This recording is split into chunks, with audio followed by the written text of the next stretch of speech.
Assalamualaikum warahmatullahi wabarakatuh.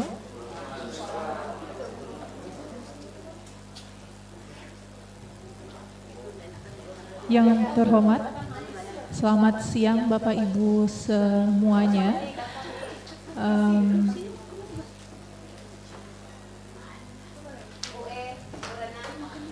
Yang terhormat Wakil Rektor Universitas Pahlawan Tuanku Tambusai, Bapak Ibu Dekan, Ketua Program Studi, Lembaga, Pusat, serta pejabat struktural yang hadir pada siang hari ini. Kemudian selamat datang kami ucapkan kepada Bapak Khairil Henry SEMSI AK, selaku Ketua SPI di Universitas, yaitu UIN Suskaryau Pekanbaru. Selamat datang Bapak dan anggotanya. Kemudian pada siang hari ini Bapak Ibu sekalian, kita akan melaksanakan kegiatan dengan agenda yaitu pemaparan informasi seputar peran dan fungsi serta wewenang SPI dalam mewujudkan sistem tata kelola yang baik pada perguruan tinggi. Adapun tujuan kegiatan ini yaitu pertama, untuk menyempurnakan pedoman SPI yang ada di lingkungan Universitas Pahlawan Tuanku Tambusai, dan yang kedua tentunya untuk mengetahui informasi lebih lanjut seputar peran dan fungsi serta wewenang SPI tersebut. Baiklah Bapak Ibu sekalian, saya selaku moderator pada siang hari ini akan memberikan list agenda kegiatan pada siang hari ini, yaitu pertama pembukaan. Kedua, akan ada pengarahan dari Wakil Rektor 2, selanjutnya diikuti dengan penyajian materi oleh narasumber, kemudian tanya jawab dan diakhiri dengan penutup. Bapak Ibu sekalian, untuk membuka acara, kita akan lanjut ke acara selanjutnya, yaitu pengarahan langsung dari Bapak Wakil Rektor 2 Universitas Pahlawan kepada Bapak Muhammad Nizar Syarif MKes. Kami persilahkan. Assalamualaikum warahmatullahi wabarakatuh. Alhamdulillah pada siang menjelang sore ini kita dapat bertemu silaturahim di ruangan ini dalam kegiatan yaitu mengikuti kegiatan terkait dengan SPI ataupun Satuan Pengawas Internal. Kemudian kami di sini mengucapkan terima kasih kepada Pak Khairil dan tim yang telah bersedia memberikan waktu untuk pencerahan kepada kita bersama terkait dengan Satuan Pengawas Internal. Pak Khairil yang kami hormati, bahwa Universitas Pahlawan Tuanku Tambusai ini, sebagaimana tadi kita bincang-bincang, bahwa universitasnya kita adalah tahun 2017, dan sejak itu kita membentuk lembaga penjaminan mutu, yaitu untuk terkait dengan tugas SPMI bidang akademik. Namun waktu itu juga yang bidang non akademik juga itu termasuk dalam cakupan program kerja dari LPM waktu itu. Kemudian dengan berkembangnya institusi dengan jumlah prodi yang bertambah terus hampir setiap tahun, dan pada saat ini sudah ada 26 prodi dan 7 fakultas. Dan ini kita merasakan bahwa ini tak mungkin lagi semuanya di bawah LPM, termasuk pengawasan non-akademiknya. Maka kalau tidak salah itu sudah sekitar 6 bulan atau setahun yang lalu kita sudah bentuk SPI. Nah, namun dengan keterbatasan, artinya SPI ini selama ini sudah ada, tetapi masih banyak melakukan kegiatan itu juga dikoordinir oleh LPM. Nah, maka itu kita merasa bahwa SPI ini harus kuat. Nah, maka kita minta kepada Pak Khairil dengan SPI barangkali nanti di UIN, Suska, bagaimana ini supaya memang betul-betul bisa berjalan sebagaimana fungsinya. Nah, maka dari itu kita hubungi Pak Khairil selaku Ketua SPI pada saat ini di UIN. Dan waktu itu saya memang pernah ketemu dengan Ketua SPI waktu itu, tak Pak siapa gitu ya. Saya udah lupa namanya, itu mungkin yang kedua barangkali itu Pak, sebelum Bapak itu ya. Nah, barangkali saya lupa namanya. Beliau yang bercerita di UIN ini, SPI ini sudah jalan. Dan itu katanya setingkat lembaga juga kan gitu. Jadi kuatlah gitu.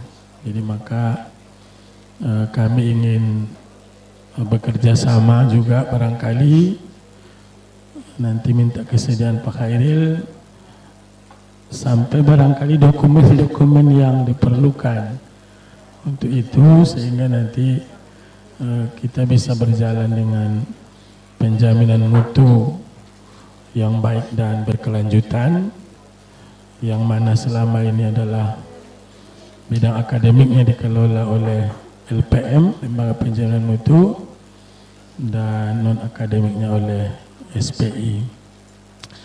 Dan untuk LPM juga kita berapa tahun yang lalu juga mengundang juga sini Pak, dari LPM UIN, Bu apa waktu itu ya, Bu Nopi, Nopianti. Nah, jadi memang kita sudah lama juga bekerja sama dalam hal pendidikan dan juga non pendidikan ini. Jadi yang hadir ini Pak, ini pada umumnya semua pimpinan, ada yang wakil rektor 1, 3, kemudian juga ada dekan, ketua prodi, dan juga kepala biro dan kabak-kabak dan kasubagnya. Jadi ini memang benar-benar kita ingin mendapatkan pencerahan ini dari Pak Khairil dan tim untuk bagaimana SPI kita ini bisa terlaksana dengan baik, sehingga apapun itu nanti akreditasi atau apa itu tinggal kita sudah siap gitu. Nah, kita juga ini sedang menyusun juga ini APT nih Pak, akreditasi perguruan tinggi. Jadi dalam hal ini tentunya kita harus bisa menunjukkan sistem yang ada di kita bisa berjalan dengan baik. Barangkali itu yang dapat kami sampaikan sebagai pengantar, dan mohon kepada Pak Khairil dengan tim untuk memberikan ilmunya dan juga barangkali hal-hal yang diperlukan nanti terkait dengan pelaksanaan SPMI di Universitas Pahlawan. Demikian, terima kasih sekali lagi atas kehadirannya Pak. Assalamualaikum warahmatullahi wabarakatuh. Terima kasih kepada Bapak Wakil Rektor. Selanjutnya kita masuk ke acara inti, yaitu penyajian materi oleh narasumber kita, yaitu kepada Bapak Dr. Khairil Endli. Kami persilakan.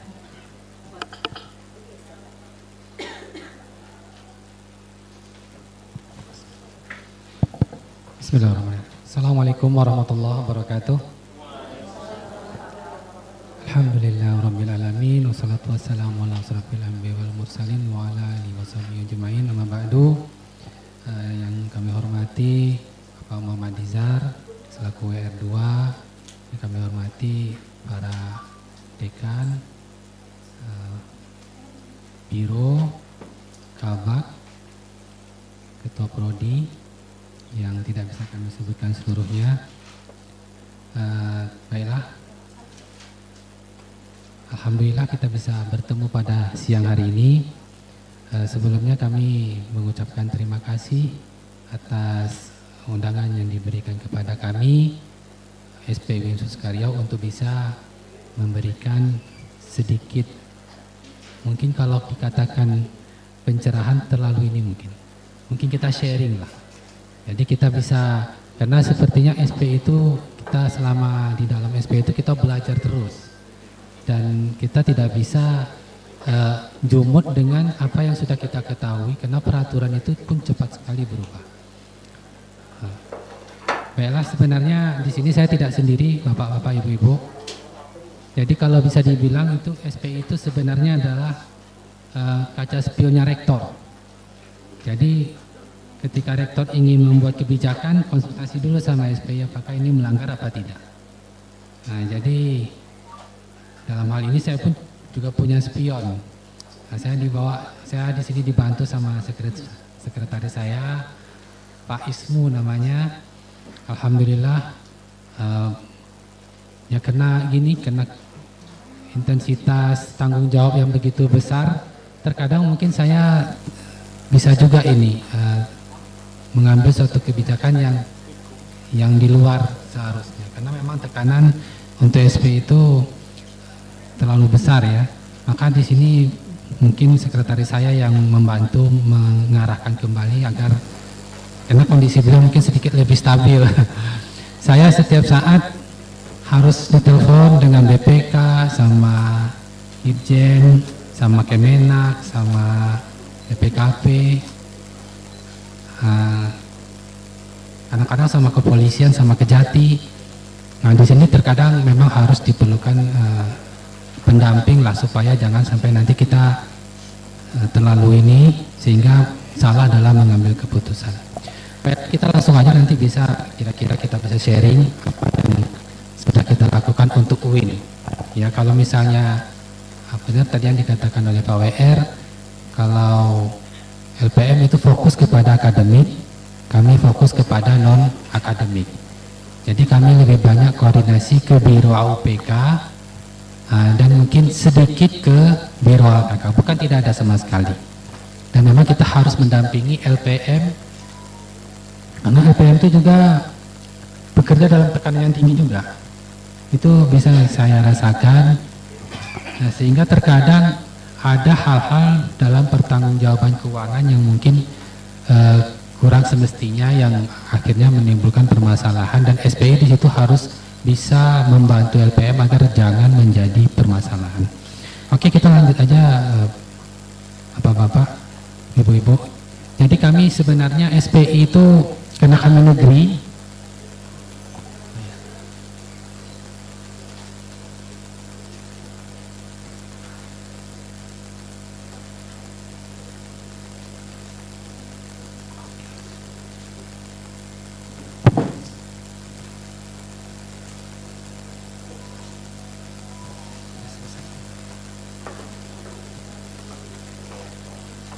kami sebenarnya untuk dasar hukum itu kami dipayungi oleh peraturan Menteri Keuangan. Jadi bukan hanya Kementerian Agama, tapi kami di sini berada di bawah pengawasan langsung Kementerian Keuangan sesuai dengan PMK tahun 202 tahun 2022 tentang perubahan peraturan Menteri Keuangan tahun 29 tahun 2020 tentang BLU. Jadi kalau di UIN itu statusnya sudah BLU. Jadi ada tingkatan-tingkatan di dalam universitas itu. Yang paling tinggi itu PTNBH, kami di bawahnya BLU, yang di bawahnya lagi satuan kerja. kelebihan kami dibandingkan yang satuan kerja selama ini, itu tuh kami sudah bisa mengelola dana. Nah, untuk itu kami mempunyai yang namanya BLU itu tuh ketentuan dan peraturan yang harus dipatuhi di bawah Kementerian Keuangan. Dalam ketentuan peraturan Menteri Keuangan ini nomor 202, BLU harus mempunyai SPI. Nanti bisa kami tunjukkan juga beberapa hal yang dikandung dalam peraturan ini. Yang kedua, dasar hukum kami adalah peraturan Menteri nomor 16 tahun 2023 tentang Statuta UIN Suskaryau. Jadi di dalam statuta itu juga harus diakomodir satuan pengawasan internal yang memuat bahwa SPI itu harus ada kepala dan sekretaris. Jadi tujuan utama dulu sebenarnya bahwa pengawasan itu sebenarnya tanggung jawabnya adalah direktur. Jadi direktur itu tuh yang mengarahkan seluruh atau segala hal berkaitan tentang pengendalian yang ada di Badan Layanan Umum seperti di UIN Suskaryau. Kemudian bagaimana sistem pengendalian pada BLU? Jadi pemimpin BLU itu menetapkan sistem pengendalian intern. Jadi di dalam pasal 249 PMK tahun 2000 nomor 202 itu agar pengendalian itu bisa berjalan dengan baik, maka pemimpin BLU dalam hal ini rektor itu menetapkan sistem pengendalian intern yang harus dilaksanakan. Tujuannya apa? Di sini bisa kami tunjukkan bahwa tercapainya efektivitas dan efisien kegiatan BLU. Jadi efektivitas ini ya agar segala kegiatan itu berjalan jangan melebihi anggaran yang sudah ditetapkan. Ya, kemudian efisien ini prosesnya, proses agar sampai kegiatan itu berjalan agar tidak timbul yang namanya biaya yang besar. Kemudian keandalan dan integritas informasi keuangan dan kinerja BLU. Jadi pengendalian itu juga mengharapkan adanya yang namanya integritas informasi keuangan.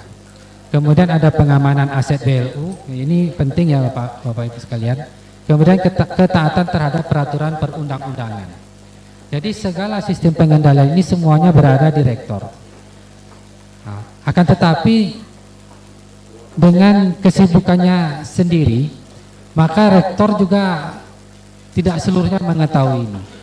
Jadi ada beberapa hal yang harus dibagi sama pimpinan BLU, hal-hal yang berkaitan tentang ketentuan-ketentuan akademik itu mungkin LPM itu banyak memberikan arahan atau mungkin saran kepada pimpinan BLU. Sementara hal-hal yang berkaitan tentang keuangan, kebijakan-kebijakan, maka itu konsultasi kepada SPI. Jadi SPI yang memberikan arahan agar segala kebijakan itu tidak melanggar peraturan. Di sini kami juga kasih dikasih juga ruang lingkup pengendalian, itu lingkungan pengendalian. Yang dimaksud di sini adalah UIN itu sendiri. Kami juga di sini membuat penilaian resiko, kemudian melakukan aktivitas pengendalian, kemudian sistem informasi dan komunikasi dan pemantauan pengendalian intern. Jadi di sini pengendalian sebenarnya seperti ini, Pak. Kalau pengawasan itu biasanya kami lebih kepada antara target yang sudah, antara pekerjaan yang sudah selesai, kami bandingkan dengan rencana yang sudah dibuat. Tapi kalau pengendalian itu lebih kepada apabila kami melihat dalam proses mencapai tujuan itu tuh ada suatu kesalahan, maka di situ fungsi pengendaliannya adalah bukan fungsi pengawasan. Karena fungsi pengawasan itu setelah. Kalau pengendalian itu pada saat proses, maka kami bisa intervensi. Misalnya seperti ini. Adanya kegiatan misalnya peningkatan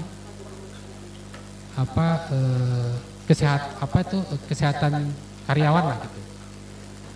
Mungkin di situ kita sah-sah aja mungkin melakukan anggaran seperti itu. Tapi misalnya di situ ada misalnya dalam proses untuk membuat kesehatan jasmani karyawan itu misalnya atau pegawai membeli baju training seperti itu. maka itu kan sudah masuk dalam proses ke sana. Nah, kita bisa intervensi itu ke bagiannya. Tolong jangan dibeli nih baju karyawan, baju olahraga ini jangan dibeli. Karena ini nggak boleh menurut ketentuannya. Jadi ini gimana ini? Ya terserah mau apa, mau kegiatan yang lain, entah misalnya pertandingan apa namanya itu boleh. Tapi kalau beli baju nggak boleh, karena itu ketentuannya menurut ketentuan ini tidak boleh. Jadi pada saat kalau misalnya sudah terjadi, maka kami harus mengingatkan itu kepada unit. Ini nanti akan ada temuan ini oleh pemeriksa BPK misalnya, dan risiko untuk mengembalikan. Jadi tolong ini diperbaiki sebelum nanti BPK datang. Nah, itu udah pengawasan namanya, karena kegiatan sudah jalan.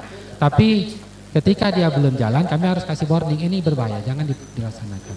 Itu fungsi pengendaliannya. Tapi secara umum, karena kita keterbatasan, maka banyak fungsi itu lebih banyak kepada kepengawasan.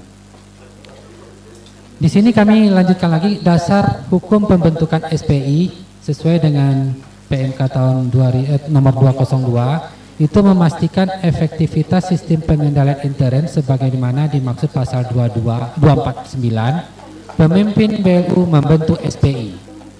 Jadi makanya BLU kalau tidak mempunyai SPI maka dia sudah melanggar peraturan menteri. Ya, jadi kita akan diperingatkan dan lumayan ya, ancamannya bisa macam-macam itu, karena ini yang punya Menteri Keuangan, yang pernah kami rasakan dulu kalau berurusan sama Menteri Keuangan itu tunjangan kinerja nggak dibayar, jadi itu sangat berbahaya ya, karena itu bisa, makanya segala hal berkaitan dengan Kementerian Keuangan sebagai pemegang anggaran kita harus patuh ini, maka dengan melaksanakan ini makanya kita membentuk yang namanya SPI. Kemudian ini dasar hukum pembentukan SPI dalam statuta juga ada satuan pengawas internal dipimpin oleh kepala dan dibantu oleh sekretaris yang diangkat dan diberhentikan oleh rektor. Jadi untuk di Riau sendiri untuk SPI itu sudah ada kepala dan ada sekretaris. Masa jabatan kami mengikuti masa jabatan rektor. Kemudian kepala dan sekretaris SPI dapat diangkat kembali dengan ketentuan tidak boleh 2 kali masa jabatan berturut-turut. Kemudian untuk ketentuan ini ada lagi ditetapkan dalam ketetapan rektor. Nah, ini tugas SPI Bapak-bapak. Nanti bisa ditambah juga ini, karena tugas SPI sebenarnya ini yang kita ambil hanya sebagian saja. Karena tugas SPI itu kadang-kadang yang kami rasakan ketika ada masalah maka disposisinya SPI dulu, ada polisi SPI dulu, ada apa pokoknya ribut-ribut ke SPI dulu, maka kadang-kadang memang yang terjadi lapangan itu lebih luas. Tapi yang ini sesuai ketentuan aja, pertama menyusun dan melaksanakan rencana pengawasan. Jadi kami harus menyusun apa yang harus kami lakukan selama proses kepemimpinan ini ya, terutama kegiatan itu di awal tahun. Jadi di awal tahun itu kita sudah menyusun detail apa kegiatan-kegiatan yang akan dilakukan oleh SPI, termasuk hal-hal rinci misalnya pengadaan laptop atau misalnya konsumsi untuk tamu pun kami buat.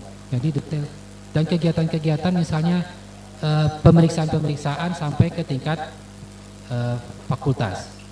Kemudian menguji dan mengevaluasi pelaksanaan pengendalian intern dan sistem manajemen risiko.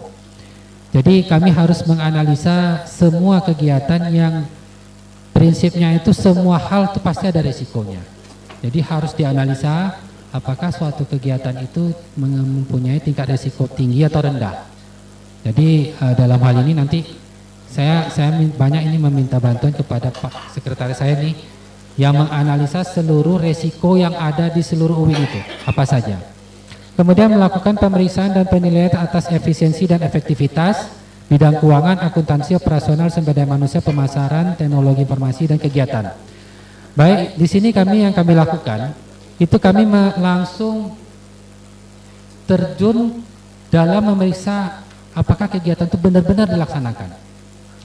Kemudian selain itu kami juga menganalisa Jadi hal yang mungkin harus spesifikasi karena kita di instansi pemerintah itu pemerintah itu punya standar seluruhnya. Pemerintah itu punya standar. Misalnya kalau seseorang itu dinas, apakah dia nginep di hotel yang anggarannya di atas 700 atau di bawah 700 misalnya. Kalau di atas 700 harus dicek dulu ini pangkatnya apa. Kalau pangkatnya 3C, 3D, maka kalau di atas 700 harus dikembalikan. Tapi kalau di bawah 700 boleh. Jadi di situ bukan hanya sebenarnya pemeriksaan bahwa apakah kegiatan itu ada, tapi yang susah itu kadang-kadang apakah kegiatan itu sudah sesuai dengan peraturan atau belum. Nah, itu yang kadang-kadang kita harus membuka, ya. Jadi ketika kita, kebetulan saya basic saya kan auditor juga. Saya dulu pernah kerja di kantor akuntan. Dalam akuntan itu mungkin kita hanya cukup memeriksa bukti, apakah buktinya ada. Kemudian bukti itu dinilai, tapi dalam SP ini ternyata pekerjaannya jauh lebih dalam. Kita harus menganalisa selain kegiatan itu ada, apakah kegiatan itu sudah berjalan sesuai dengan ketentuan apa tidak. Misalnya misalnya ada suatu kegiatan, ternyata kegiatan itu tuh laporannya belum dibuat atau laporannya belum ditandatangan oleh pimpinannya, laporan kegiatannya. Maka kita akan minta tolong laporan ini ditandatangani dulu sama pimpinan. Karena nanti kalau sudah BPK yang turun, Badan Pemeriksa Keuangan RI yang turun, tidak ada lagi yang namanya cerita tolong ini ditandatangan, tidak ada. Yang ada kegiatan ini tolong dibatalkan dan dananya tolong dikembalikan. Maka itu udah habis satu gaji itu, 1 bulan gaji.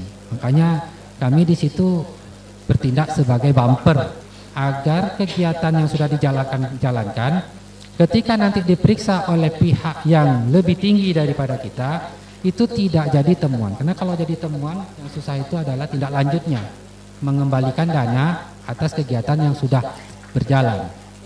Kemudian juga memberikan saran perbaikan dan informasi yang objektif tentang kegiatan yang diawasi pada semua tingkat manajemen. Kemudian membuat laporan hasil pengawasan, kemudian memberikan rekomendasi. Rekomendasi itu misalnya seperti ini apa ya? Misalnya rektor mungkin ingin ke luar negeri. Nah, apakah rektor bisa diberikan misalnya uang akomodasi dia selama di luar negeri? Misalnya menginap di hotel atau transportasi selama mobilisasi di luar negeri. Maka nanti kita akan mencoba mencari peraturannya dan kita akan berikan yang namanya memberikan rekomendasi. Nah, bahwa sesuai peraturan, hal yang demikian tidak sesuai misalnya. Sesuai peraturan, hal yang demikian tidak sesuai. Kemudian memantau, menganalisa dan melaporkan pelaksanaan tindak lanjut rekomendasi pengawasan oleh SPI. Yang ini sebenarnya gini, kami selalu melakukan pengawasan ke fakultas-fakultas. Apakah dana yang sudah dipakai itu benar-benar sudah sesuai dengan ketentuan dan peraturan. Dan ketika kami menemukan suatu temuan, maka kami akan memberikan yang namanya laporan. Tolong yang laporan ini ditindaklanjuti. Jadi sini sebenarnya adalah saran. Karena saran ini agar nanti kalau misalnya BPK itu turun, itu tidak jadi temuan. Karena kalau BPK turun tidak ada lagi yang namanya saran, yang ada adalah namanya tindak lanjut atau eksekusi. Kemudian kami juga melakukan review laporan keuangan. Makanya di SPI selalu ada yang namanya bagian accounting. Karena kami harus mereview. Ya, untuk beberapa hal di kampus lain yang kami lihat itu tidak mesti ketuanya orang akuntan, tapi dia punya staf akuntan semua. Jadi yang bisa kira-kira mereview laporan keuangan. Kemudian melakukan pemeriksaan khusus apabila diperlukan. Pemeriksaan khusus ini maksudnya investigasi. Kemudian menyusun dan memutakhirkan pedoman kerja serta sistem prosedur pelaksanaan tugas SPI dan melaksanakan tugas lainnya berdasarkan penugasan. Nah, yang seperti ini, penugasan ini biasanya di luar ya. Maksudnya kadang-kadang kita rektor misalnya dipanggil oleh APH misalnya. Di sini kita bisa mewakilkan dengan penugasan khusus. Ini kewenangan SPI, mungkin bisa di-share nanti gimana SPI itu. Makanya kadang-kadang SPI itu saya juga sudah sharing juga beberapa pimpinan SPI yang ada di universitas lain. Mereka mengatakan sebenarnya SPI itu satuan pengacau internal. Karena memang ya seperti inilah, memang kita punya kedaulatan yang lebih ya.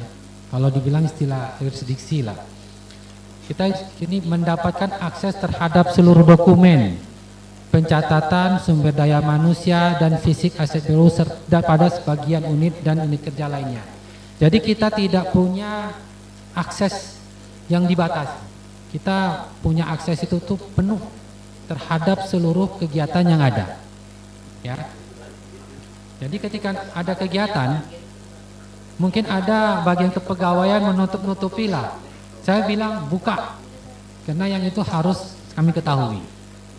Atau mungkin bagian keuangan ada yang dia tutup-tutupi, kita minta buka mana data-datanya, tolong disiapkan.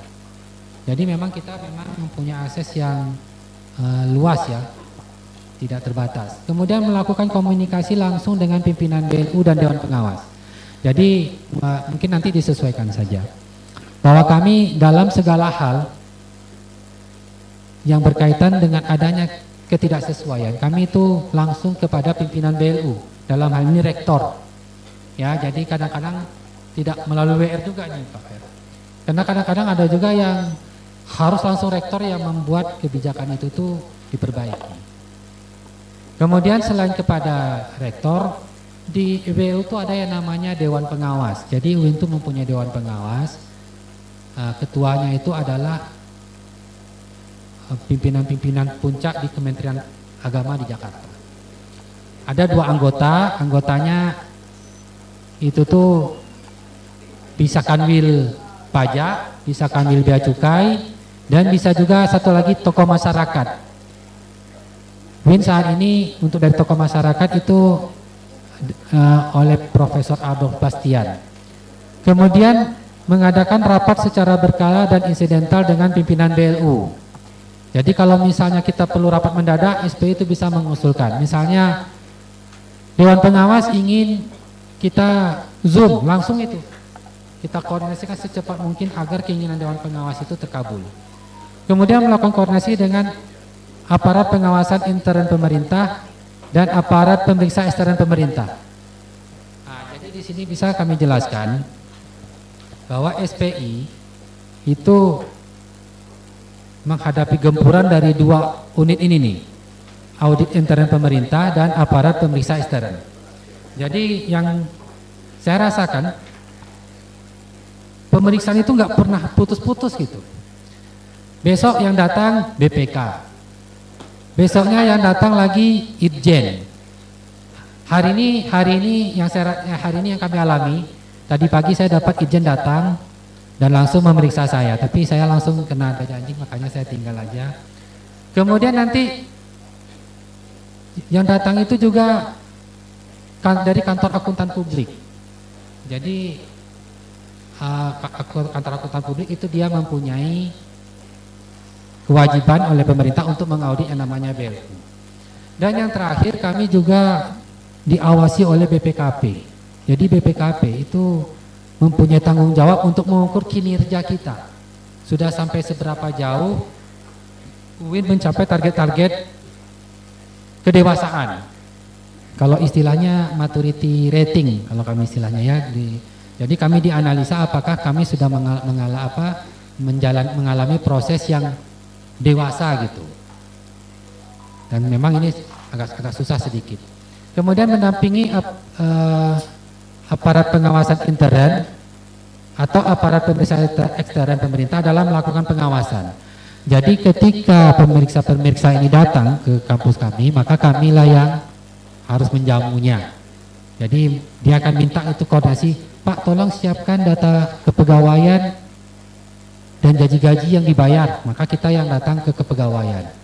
Pak tolong siapkan laporan keuangan unaudited, kami yang nanti memintanya ke tolong siapkan seluruh dokumen-dokumen fakultas. Jadi kita yang menjadi penyambung lidah lah. Karena kadang-kadang kalau mereka langsung ke sana, unit-unit juga khawatir juga, ya ini minta ini siapa gitu kan. Makanya kita yang menjadi pendamping mereka selama proses audit. Nah, di sini ada ketentuan tentang kepala dan auditor internal. Kepala SPI diangkat dan diberhentikan pemimpin BLU. Kepala SPI bertanggung jawab kepada pimpinan BLU.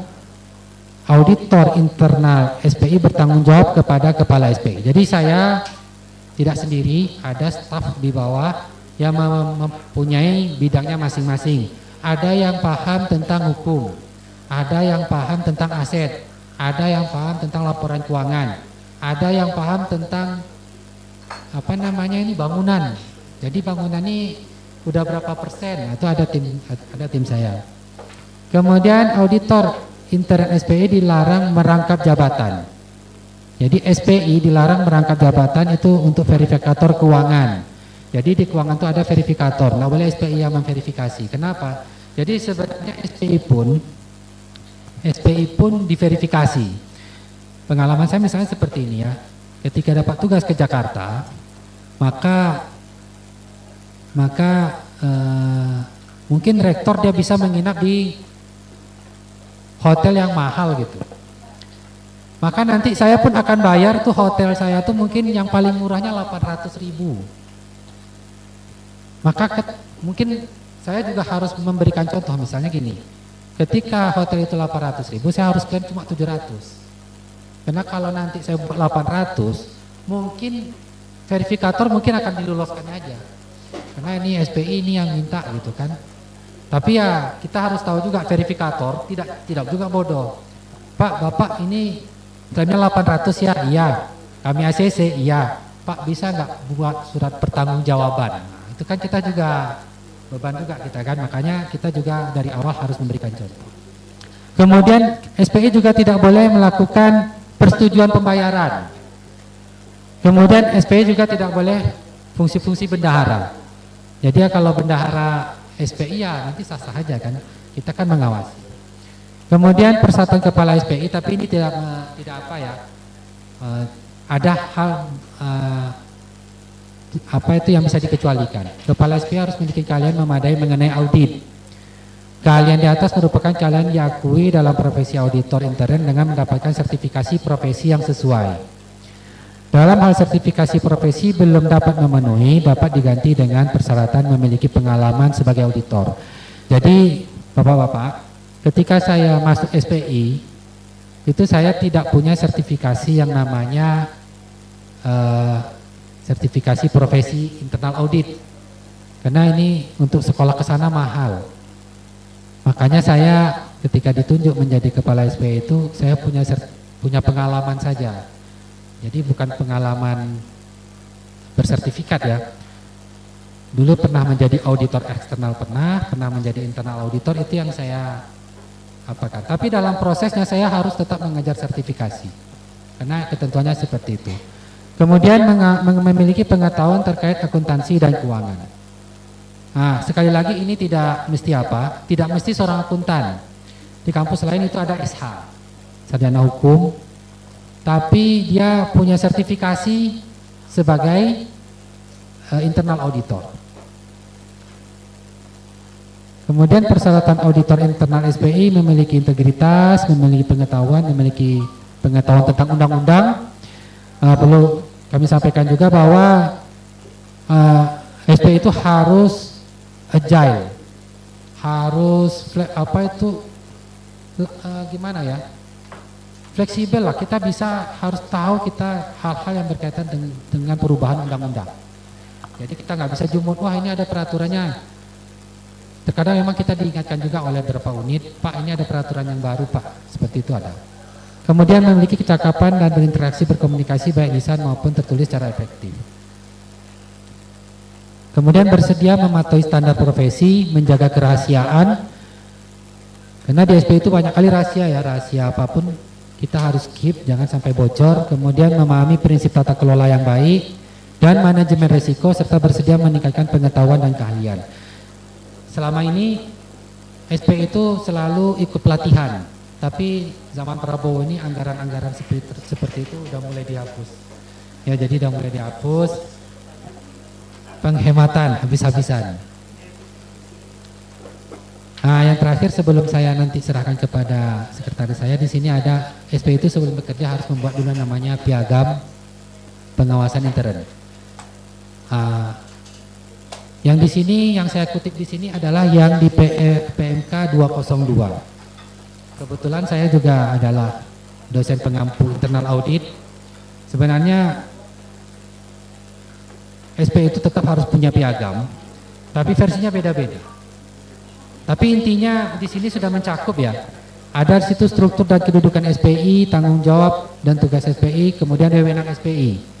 Kemudian ada kode etik, kemudian ada persyaratan auditor, kemudian adanya larangan jabatan tugas. Jadi ini sebenarnya walaupun yang kami kutip ini tidak begitu detail ya, seperti yang sudah saya alami sendiri dalam pengampu mata kuliah internal audit, tapi apa yang sudah dibuat ini sebenarnya adalah yang dibuat oleh ketentuan pemerintah ini sepertinya sudah memenuhi lah atau mencakup seluruhnya.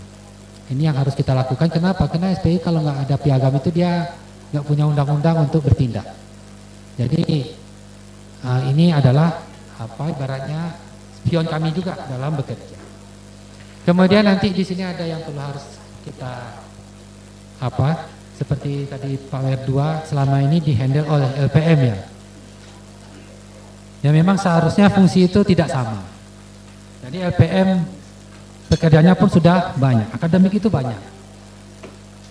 Jadi non akademik juga banyak. Jadi kalau digabung itu ketua LPM itu cepat menua katanya. Kemudian ini bahkan di kampus UIN itu bapak-bapak orang tidak mau menjadi LPM karena yang sudah-sudah itu amortisasi penyusutan umurnya cepat kali. Jadi mereka rata-rata udah pergi ya Pak ya. sudah pergi Pak. Jadi PLT pun tidak mau menjadi PLT. Kalau menjadi PLT pun tidak mau duduk di tempat duduk LPM. Terus dibebani pula yang namanya dengan tugas-tugas SPI yang juga banyak gitu. Maka ya perlu yang namanya memang menuju juga APT ya Pak ya. Hal-hal demikian itu perlu dijabarkan. Mungkin yang perlu diperhatikan, walaupun sumber daya manusianya itu tidak perlu harus banyak, selain ada tapi cukup mampu untuk beradaptasi dengan peraturan dan ketentuan, sehingga dia bisa mengawasi jalannya proses tata kelola yang baik. Baik, yang kasus ini nih saya memang harus saya akui bapak-bapak, ibu-ibu, ada yang namanya irisan tugas antara SPI sama LPM. Saya selama ini fokus menghandle masalah keuangan, Bapak. Karena kalau seluruhnya saya handle juga saya nggak sanggup dengan adanya irisan ini. Kami harus juga yang namanya mengkoordinir capaian kinerja dosen-dosen. Maka saya jujur aja, saya minta tolong ini sama sekretaris saya. Jadi sekretaris saya ini mungkin lebih dikenal di UIN daripada saya, Bapak. Karena setiap semester kerjanya hanya meneror kinerja semua pimpinan. Ya, pimpinan yang jadi gini, kalau kita dikasih Anda tolong buat yang namanya target Anda apa? Maka kita akan buat target itu susah atau ringan? Ringan kan? Nah, itu tuh saya serahkan kepada sekretaris Pak Ismu. Pak Ismu jangan tolong dipantau apakah pimpinan-pimpinan ini membuat target ringan atau sudah sesuai dengan tanggung jawabnya. Maka bisa nanti ini sedikit banyak mungkin bisa sekretaris menjelaskan kepada Pak Ismu, saya persilahkan. Izin Pak WR. Baik, jadi kita langsung aja. Baik, nama saya Bapak Ibu Ismu Kusumanto. Nama saya nama Jawa, tapi saya lahir di Bangkinang. Ya, saya lahir di Jalan Muhammad Yamin, depan di Bidan Ruwiyah, depan rumah 6. Nah, kalau orang lama tahu rumah 6 tuh. Oke. SD di SD Teladan dulu. Kalau sekarang 001 Langgini atau mana namanya itu? Itu dekat Pasar Impres. 06 sekarang.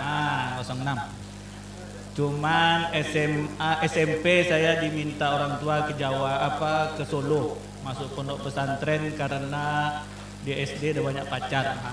Nanti rusak, ya kan? Padahal sudah beli seragam, udah pakai seragam SMP 2, kan? Nggak jadi.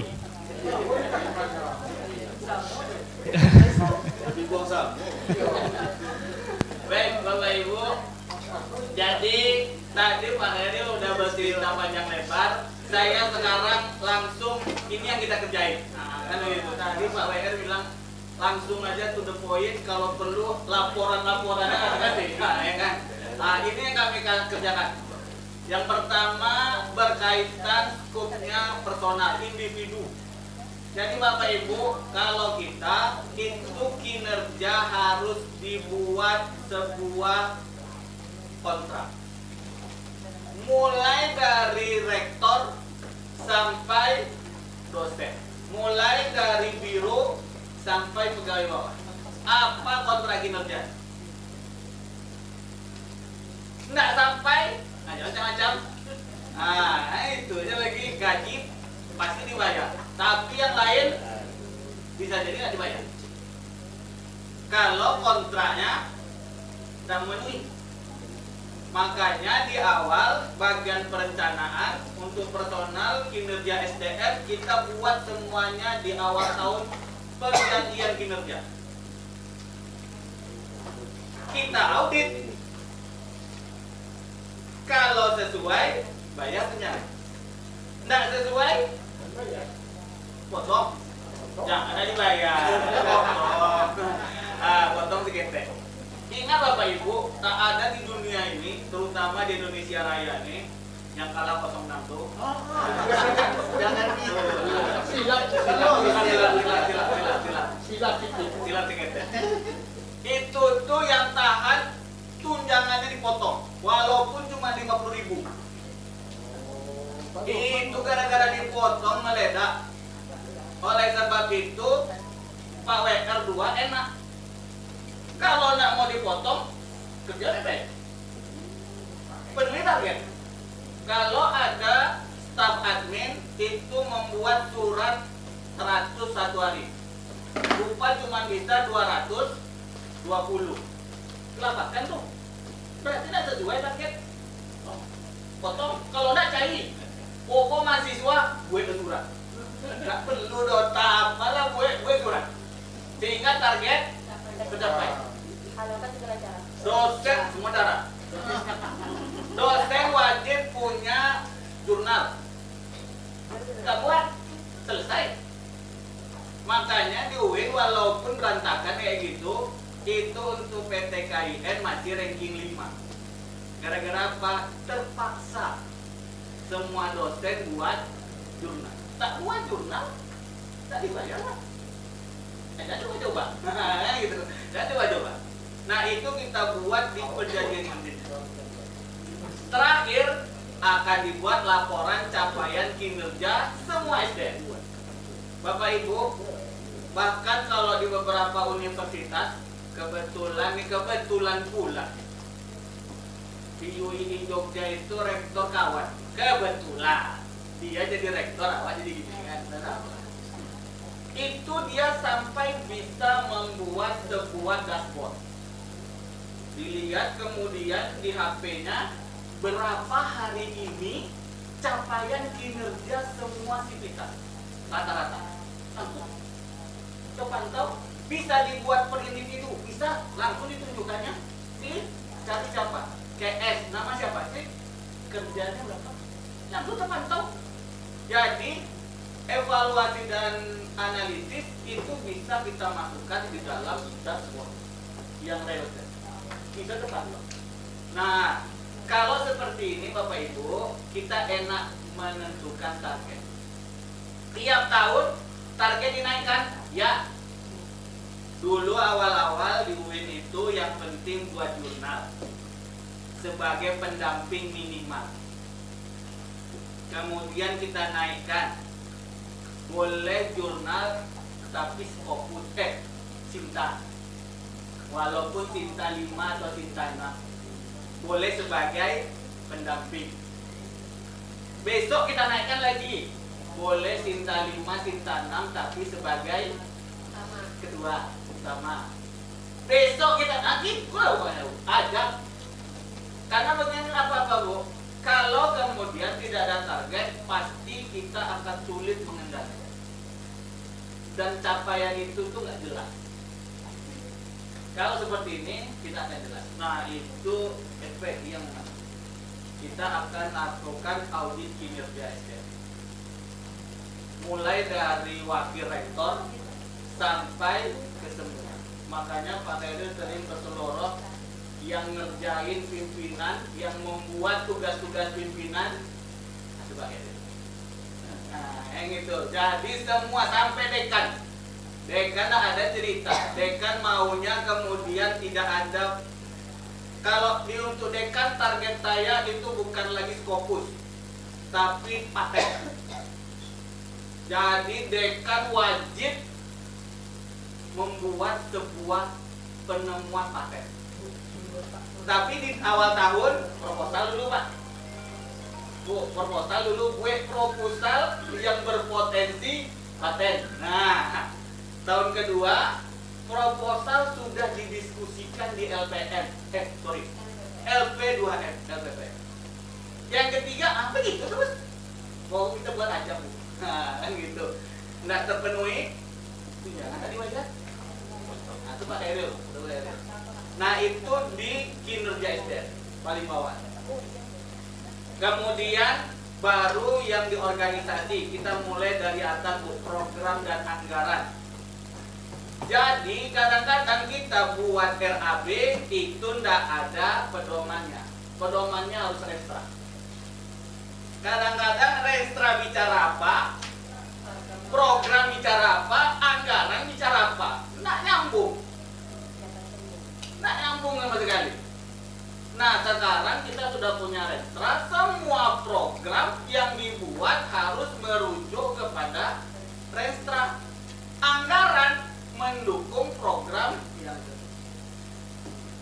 Jadi kalau program-program yang nggak ada di restra, salah. Ada sisa duit, boleh tambah. Ada sisa duit, nanti restra. Jadi restra kita dibunyi. Ini kadang-kadang restra itu asal kemudian ada asesor datang, ada restra. Udah sampai mana restra? Sampai situ. Sampai foto panjang. Tidak jelas. Nah, jadi kita harus jelas. Nah, audit keuangan yang dilakukan oleh Pak Khairil itu kemudian melihat relevansi pencapaian dan segala macam. Oke, itu dia Bu. Kemudian aset dan surplus. Pertama dicatat, kemudian pemanfaatannya gimana?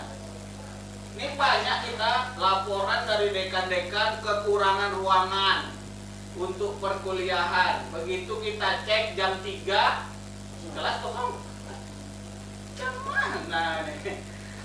Jam mana nih kosongnya? Pokoknya ada cerita yang kosong-kosong ini harus terisi. Sudah itu kita lakukan juga audit. Kita bilang kepada Bu WR 1, Bu WR, untuk kelas-kelas untuk mata kuliah MKDU wajib gabung. Ini ada nih di jurusan teknik, untuk matematik itu cuma 10 orang, untuk agama cuma 15 orang. Nanti di jurusan lain informatika cuma 10 orang. Dan itu wajib itu. Nah, itu kita lakukan di aset. Ada audit aset, kemudian laporan aset. Makanya nanti kalau misalnya dibuat semuanya dalam dashboard, kelihatan betul kinerjanya seperti apa aset kita. Ini aset kebanyakan kita buat, tapi pemanfaatannya sedikit. Mungkin Bapak Ibu sudah belajar benefit cost ratio, itu kurang dari 1. Itu rugi. Kalau bisa aset kita ini menjerit karena kita paksa terus. Nah, di beberapa tempat saya lihat di Umbri, kemudian di beberapa tempat ditutup, mereka kuliah sampai jam 9 malam. Kalau perlu jam 12 malam. Nah, kan gitu. Asetnya betul-betul termanfaatkan. Kemudian resiko. Nah, risiko ini sekali lagi kayaknya sepele, tapi seringkali diabaikan. Itu dimulai kita dalam perencanaan identifikasi. Seringkali jurusan itu angka peminatnya turun. Itu harusnya sudah mulai kita identifikasi. Kadang-kadang ya lah biasa memang ekonomi itu. Kan kita kayak gitu kan. Padahal sebenarnya itu potensi berbahaya. Karena apa Bapak Ibu? Kita udah bilang juga kepada Pak Rektor untuk jurusan dulu.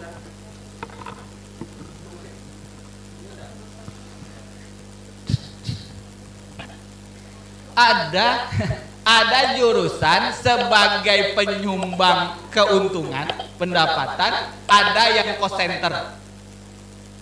Biaya aja situ semuanya. Nah, yang cost center ini kalau banyak bahaya. Itu bisa menarik yang lainnya tutup. Nah, itu yang bahaya nih. Itu harus diidentifikasi, dicarikan solusinya. Kalau enggak, ambil keputusan.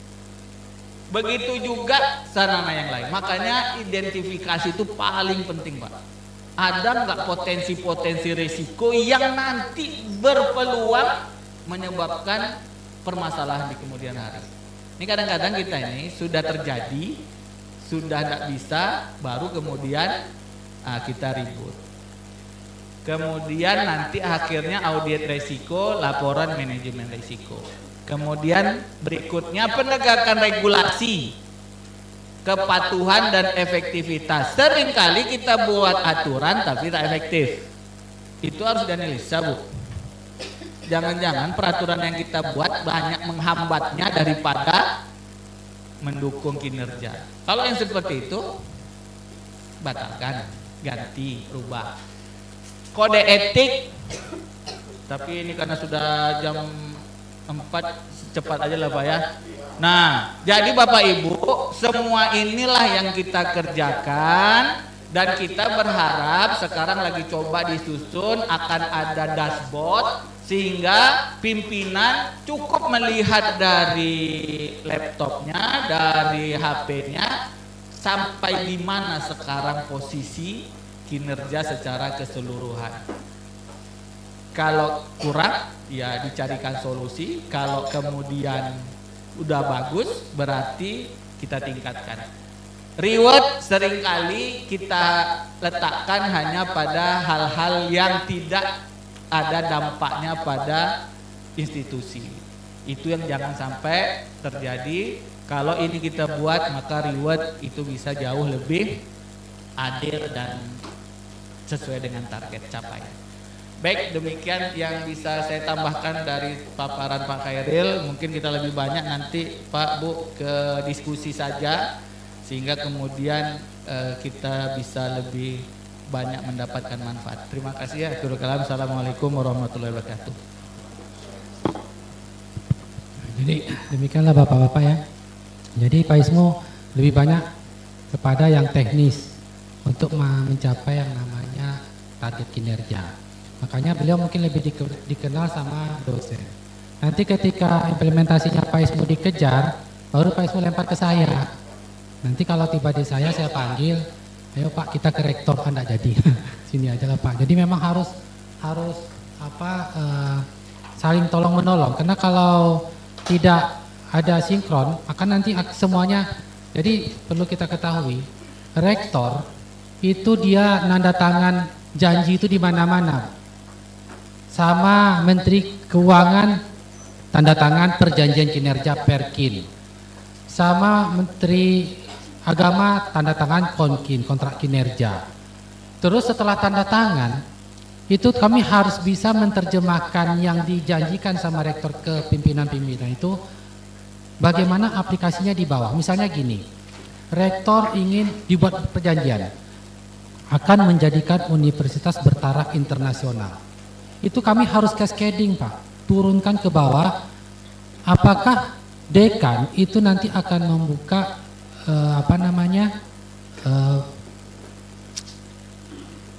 misalnya Scopus yang bertaraf internasional, atau mungkin KI-nya naik misalnya. Jadi program-program itu tuh dibebankan kepada dekan-dekan. Kalau kita tidak mencoba menerjemahkan janji-janji rektor ke pimpinan, nanti rektor yang ada tuh hanya gempuran aja. Anda sudah bertanda tangan tapi tidak sampai target. Makanya rektor itu tuh memang harus bertanda tangan, kami yang memfollow ke bawah agar apa yang sudah dijanjikan rektor itu bisa terlaksana. Selebihnya mungkin bisa kita sharing untuk berbagi pengalaman bagaimana kami menyelesaikan beberapa persoalan di kampus. Terima kasih. Assalamualaikum warahmatullahi wabarakatuh.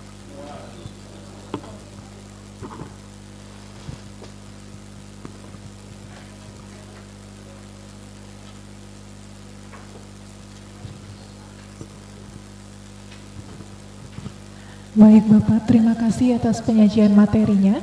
Selanjutnya baik Bapak Ibu, kita masuk dalam sesi tanya jawab.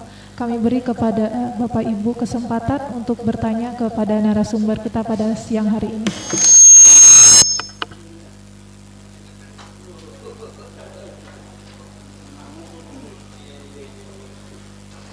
Terima kasih Pak Arif, Pak Istur yang telah memberikan konsep SPI selama di pemerintahan.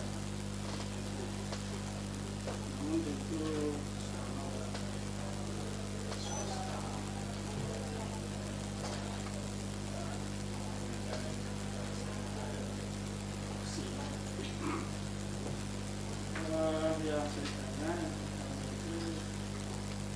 kalau di LPM itu kan ada dokumen kebijakan, standar itu satu barangkali lah bersama mungkin, tapi kita memang belum memiliki itu secara baik. Mungkin beberapa soal nanti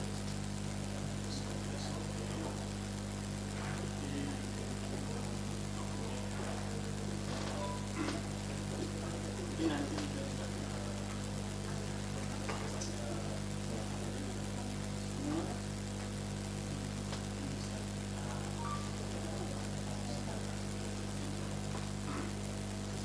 kemudian yang kedua ini harus menentukan audit ya.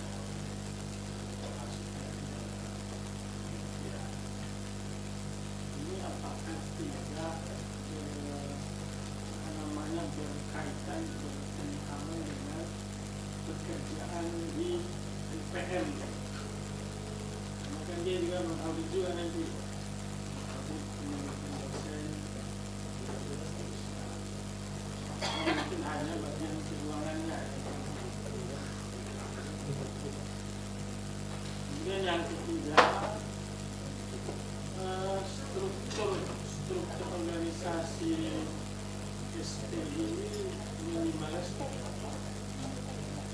bisa menjalankan adanya itu di satu tingkat universitas namanya SPI. Karena kita selama ini kalau di LPM itu sampai ke tingkat prodi ada uniknya. Nah, kalau di perguruan tinggi namanya LPM, di fakultas namanya GKM, dan di prodi namanya UPM. Nah, apakah SP ini perlu juga seperti itu atau memang hanya di pusat saja? Barangkali itu Pak yang dari saya, mungkin nanti disambung oleh teman-teman yang lain. Terima kasih.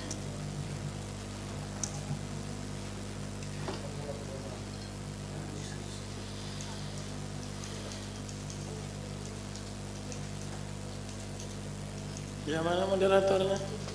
Silakan. Baik Bapak, terima Apakah kasih. apa lagi? Selanjutnya Bapak Ibu. Ya, silakan Pak Kasman. Bismillahirrahmanirrahim. Assalamualaikum warahmatullahi wabarakatuh. Nama saya Kasman Edi Pak. Kebetulan saya dari tim LPM gitu.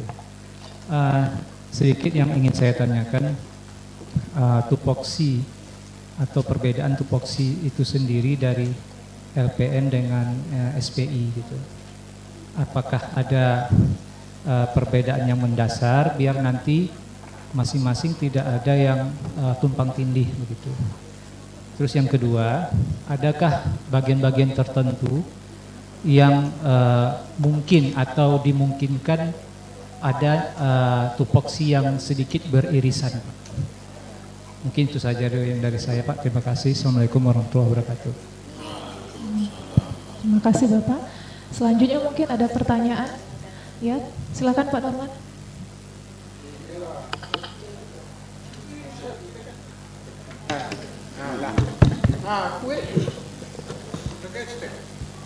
Tidak usah. Bismillahirrahmanirrahim. Assalamualaikum warahmatullahi wabarakatuh. Terima kasih atas waktunya. Perkenalkan, saya namanya Muhammad Nurman dari Wakil Dekan Non-Akademik Fakultas Ilmu Kesehatan.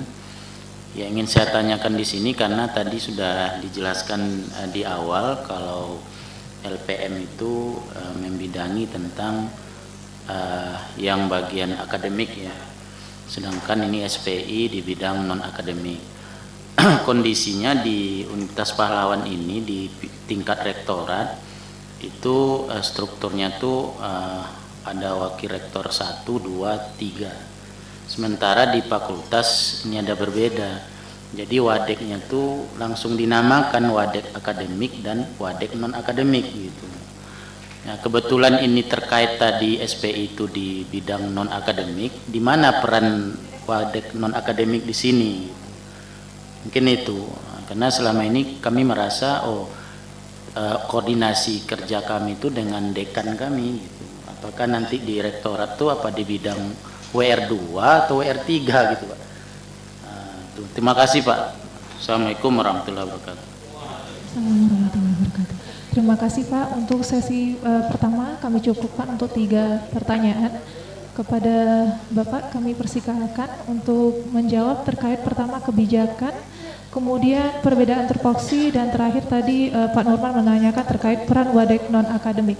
Silakan Bapak.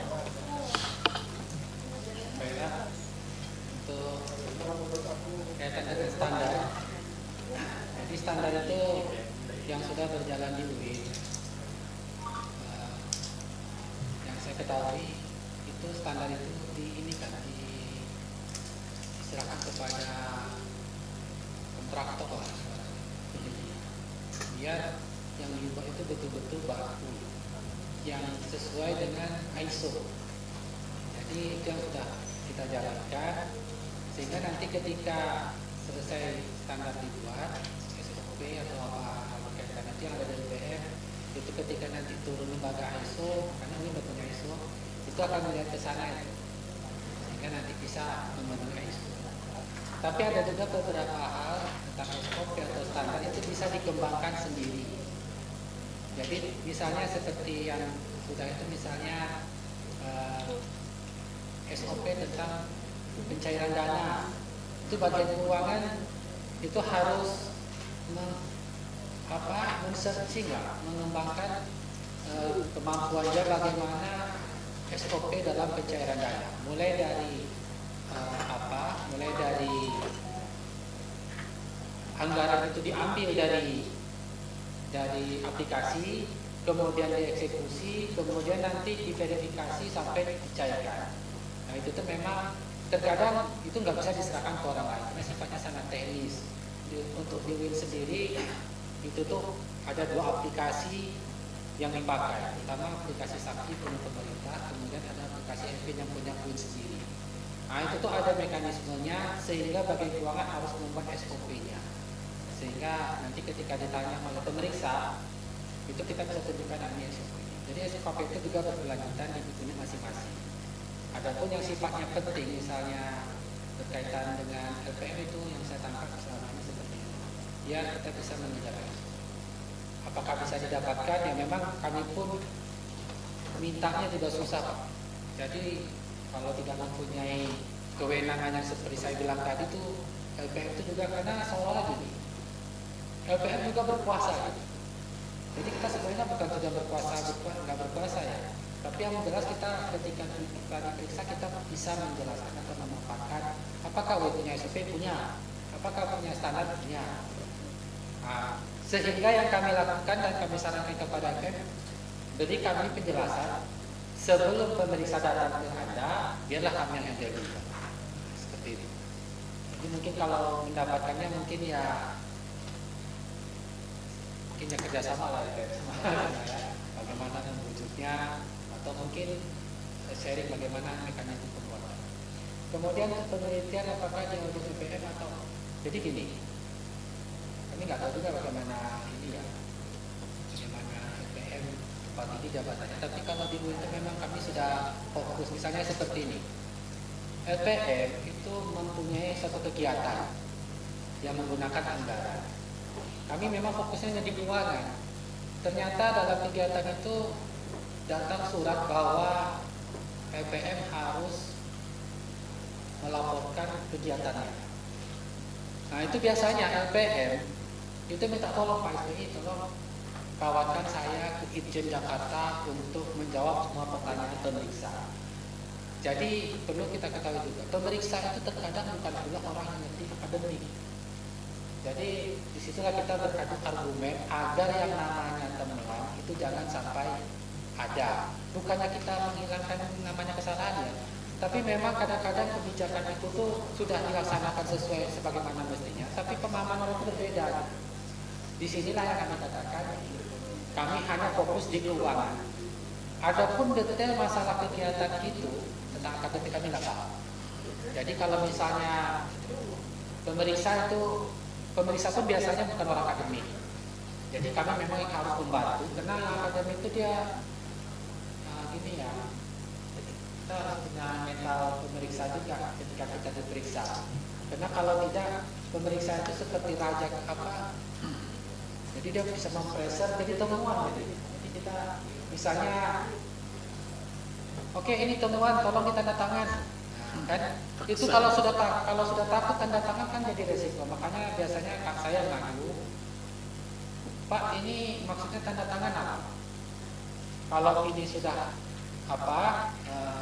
temuan, acara kita ini pemeriksaan atau konfirmasi atau klarifikasi. Nah, kita harus main di situ Pak. Kan kita pemeriksaan Pak, saya diulang sini klarifikasi.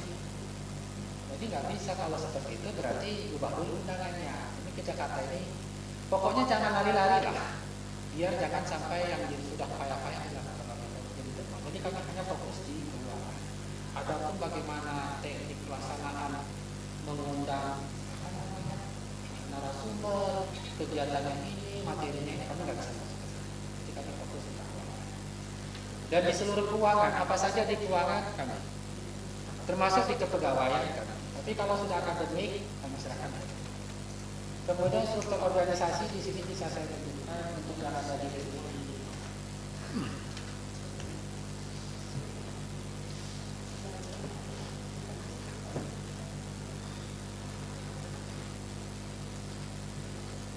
Nah, yang ini yang ada di sini.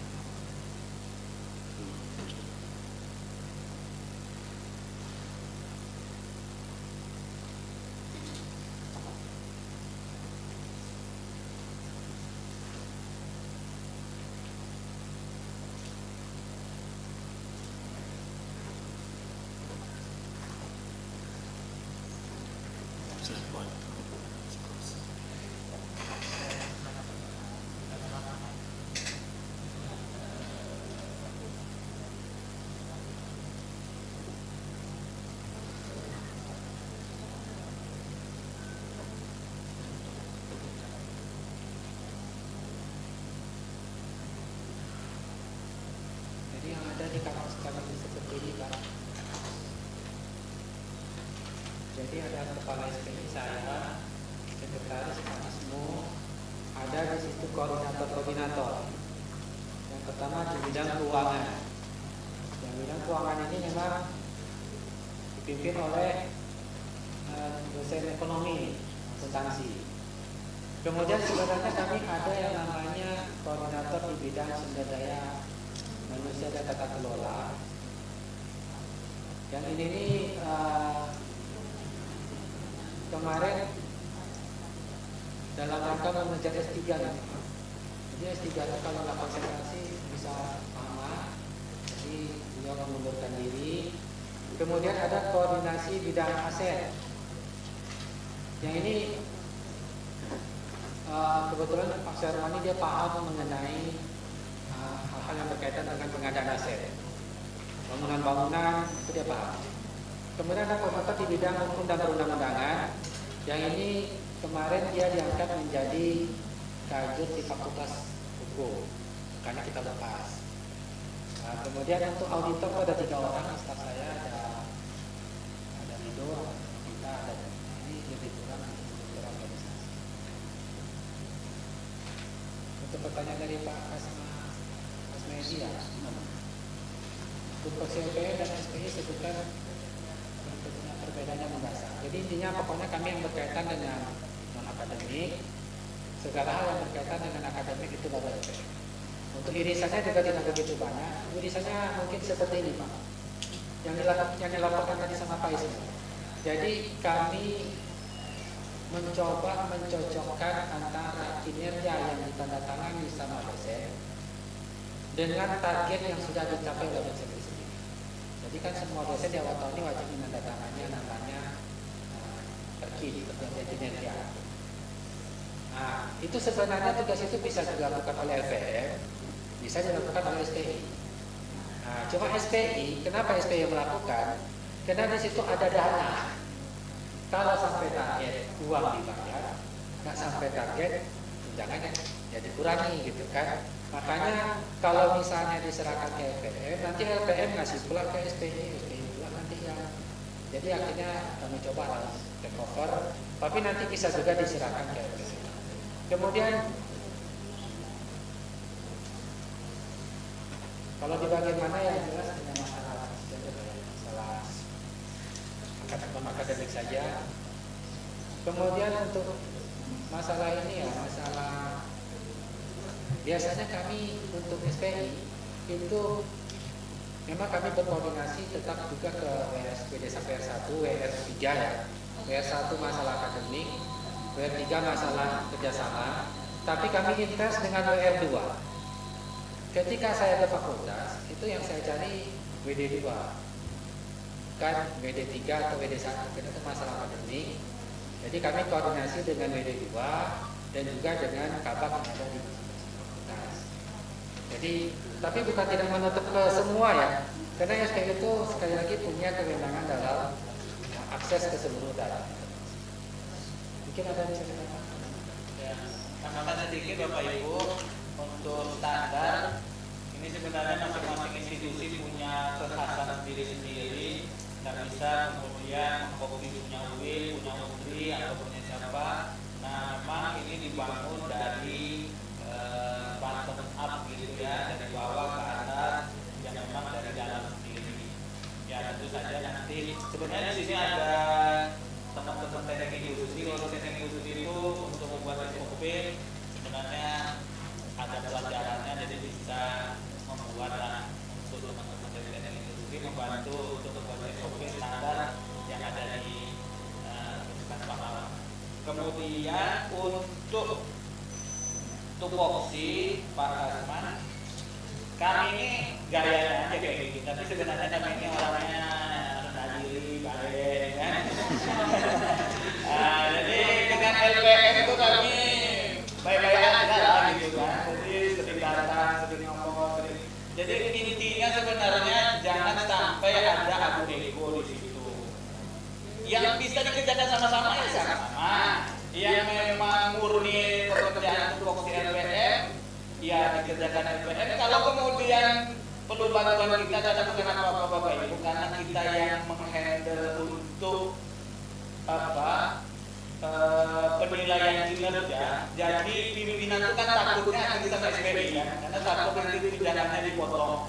Akhirnya minta data, kalau LPM itu lama kali, tapi kalau SPI mintanya terpaksa cepat karena kita takuti poinnya dipotong. Nah, akhirnya berkolaborasi dengan SPI untuk mencari data. Jadi beda aja lah kayak gitu. Jadi kami itu tidak pernah kemudian punya punya friksi lah dengan ya. Bahkan kalau ada pekerjaan kami yang diambil oleh LPM, ya terima kasih ya. Sebulan kemudian marah-marah, kan malah bagus kan. Dan kedua, Bapak Ibu yang paling penting jangan ekstrim. Target fokus mati itu mungkin itu cari lawan namanya itu cari lawan. Nah, kami selalu dengan Pak Heri ini orang paling humble, kena maki-maki, kena marah-marah diem, gayanya di sini kayak gitu. Kalau di sana gitu ya. Jadi yang penting tidak ekstrim. Kami untuk mencapai jurnal itu targetnya 5 tahun. Pelan-pelan, karena bukan apa-apa, tapi di Senat pun habis dimaki-maki karena dianggap menyusahkan. Dosen sudah sibuk dengan mengajar, sudah sibuk dengan kegiatan, tiba-tiba wajib pula disuruh wajib. Tapi enggak, pokoknya buat aja lah. Gitu. Karena itu kalau untuk Serdos kan tetap harus dibuat. Kalau untuk Serdos ya kan nanti ya dibuat. Pelan-pelan, itu yang paling penting ketika SPI harus menetapkan sesuatu yang baru dan agak menyusahkan bagi banyak kalangan. Kira-kira kayak gitu, Bapak Ibu. Kalau ada yang belum puas bisa disampaikan lagi. Ya intinya utamanya kami dari UIN itu sangat senang bisa membantu kalau nanti diminta apapun yang kemudian harus dilakukan, sampai yang tadi diminta oleh Bapak Ketua laporan template kami kasih ya. Terima kasih Bapak. Selanjutnya mungkin Bapak Ibu, ya silakan Bu. Terima kasih. Assalamualaikum warahmatullahi wabarakatuh. Karena yang datang narasumber yang handal, dua-duanya wajib kita bertanya ya Pak Ismo ya. Saya di bidang kemahasiswaan Pak, di rektorat. Jadi kemarin waktu kami akreditasi memang ini asesor kan menanya terkait tentang monef dari, katakan itu contoh yang ditanya kemarin, penerimaan mahasiswa baru. Nah, ini yang saya tanyakan di kampus Bapak, ini yang termasuk ke dalam bidang non-akademik yang harus ada SPI-nya itu di UIN apa saja, supaya nanti kami katakanlah itu mempunyai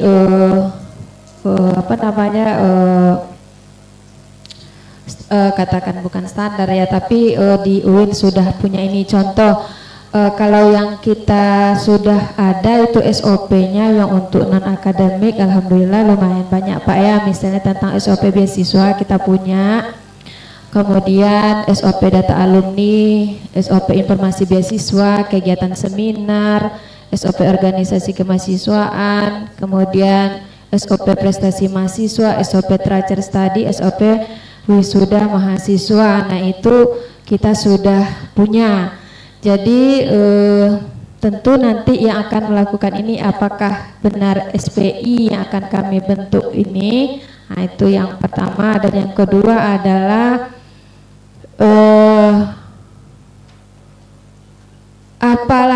apalagi yang mesti disiapkan di bidang kemahasiswaan yang terkait dengan non akademik ini. Itu Pak, terima kasih. Assalamualaikum warahmatullahi wabarakatuh.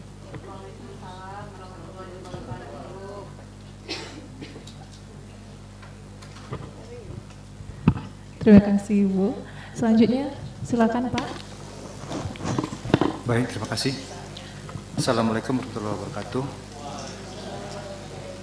Terima kasih Pak Ismo, Pak Hidir. Memang tadi kita lihat ada beberapa kelebihan di UIN bahwa mereka sudah SPI atau yang lainnya sudah lebih tinggi, sudah tidak hanya pengawasan tapi juga sudah ke pengandalian gitu ya.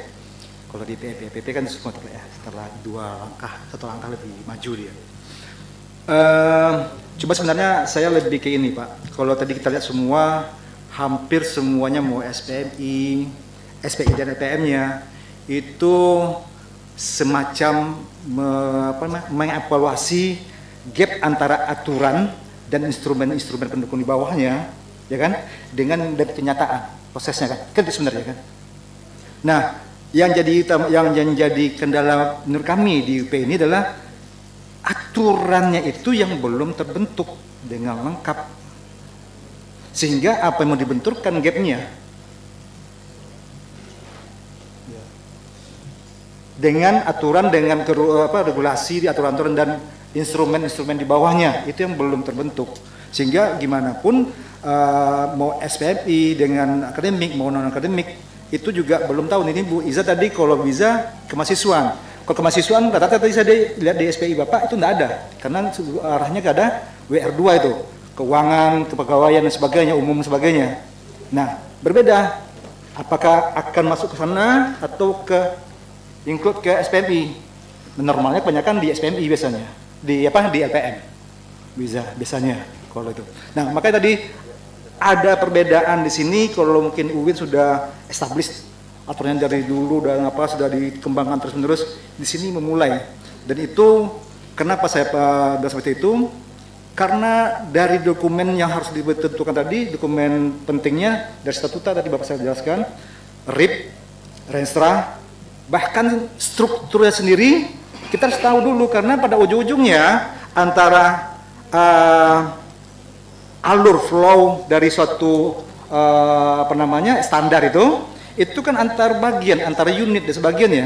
Dan itu pun kalau Bapak lihat di sini kabaknya kita, saya nggak tahu kabak kita berapa, kabiro kita berapa.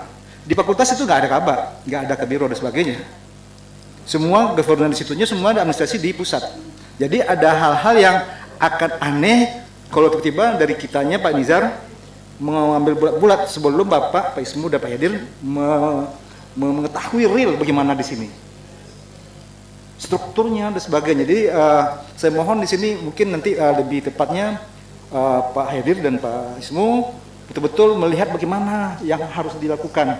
Kalau ini yang saya dengar tadi hanya semacam akan ada, kalau di kepegawaian nanti ada SDM, ada kinerja sebagainya, oke, itu mau masukkan ke sini boleh, mau masukkan ke LPM juga boleh. Tapi yang tidak menyambung itu adalah bahwa kita sendiri belum kelihatan bagaimana strukturnya, bagaimana aturan yang akan dipakai, regulasi yang akan ada, instrumen-instrumen yang akan di bawahnya yang akan mengatur proses-prosesnya, itu belum kelihatan di sini. Makanya agak sedikit overlap menurut saya. Ini mengundang semua kawan-kawan dari prodi yang ternyata ini nggak tahu, harus tahu dengan hal ini sebenarnya. Tinggal aturan ditetapkan, mereka pasti harus ikut dengan program. Sebenarnya itu. Terima kasih Pak Moderator. Baik, terima kasih Pak Iman. Selanjutnya Bapak Ibu, apakah ada pertanyaan dari Bapak Ibu sekalian? Baik. Cukup mungkin Bapak, saya kembalikan lagi kepada narasumber untuk menjawab pertanyaan yang telah diberikan. Baik, mewakili Pak Keril, saya coba jawab. Untuk kemahasiswaan, memang betul sekali apa yang tadi juga disampaikan oleh Pak Dekan, bahwa SOP standar itu harus kita buat dulu. Karena kalau tak ada aturan, maka tak ada yang dilanggar, tak ada yang kemudian dijadikan pedoman.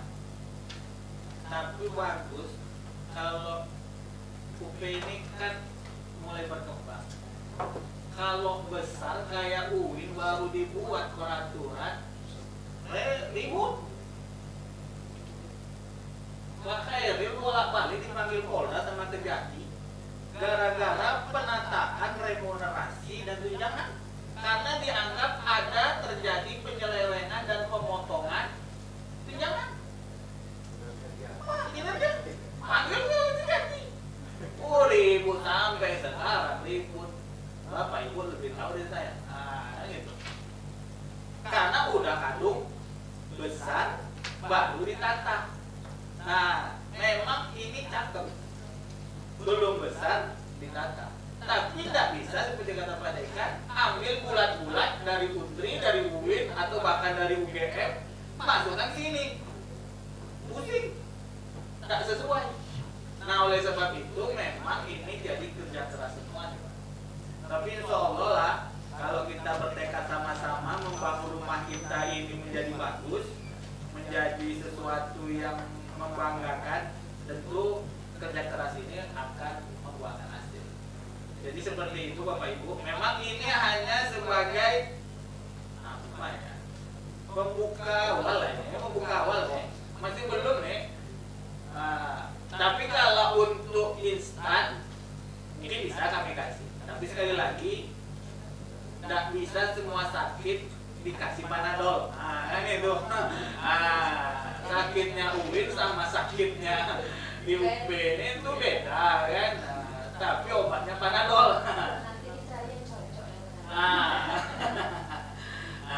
Insya Allah Bapak Ibu, yang paling penting kita punya komitmen. Itu aja tuh Pak Dekan. Kalau kita punya komitmen sama-sama bahwa ini untuk kebaikan kita bersama, insya Allah yang berat tadi itu menjadi jauh lebih mudah. Itu aja tuh. Dan UIN pun bukan yang paling bagus karena terus terang problematika kami itu sangat luar biasa. Kita punya 764 dosen tetap, itu ditambah sekitar 500 sampai 600 dosen LB. Jadi sekitar 1.300 dosen.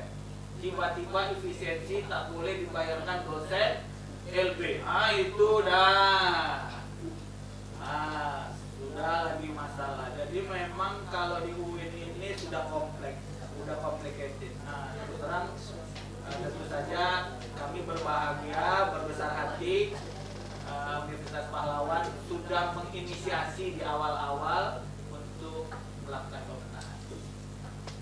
Mungkin seperti itu sebenarnya Pak secara umum, nanti detailnya kita sama-sama lagi itu Pak Dekan.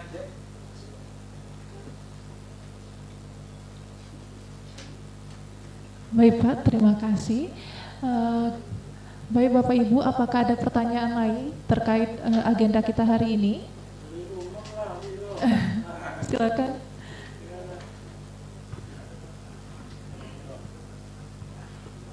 Terima kasih. Perkenalkan, saya Susi Nuryanti Pak dari bagian UIN.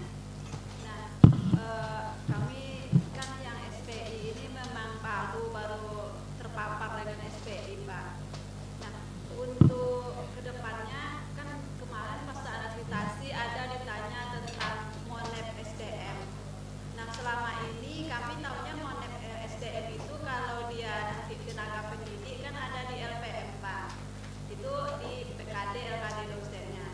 Sementara di tenaga pendidikan itu kan kami belum ada SPI dan memang belum ada melakukan Monep terkait tenaga pendidikan.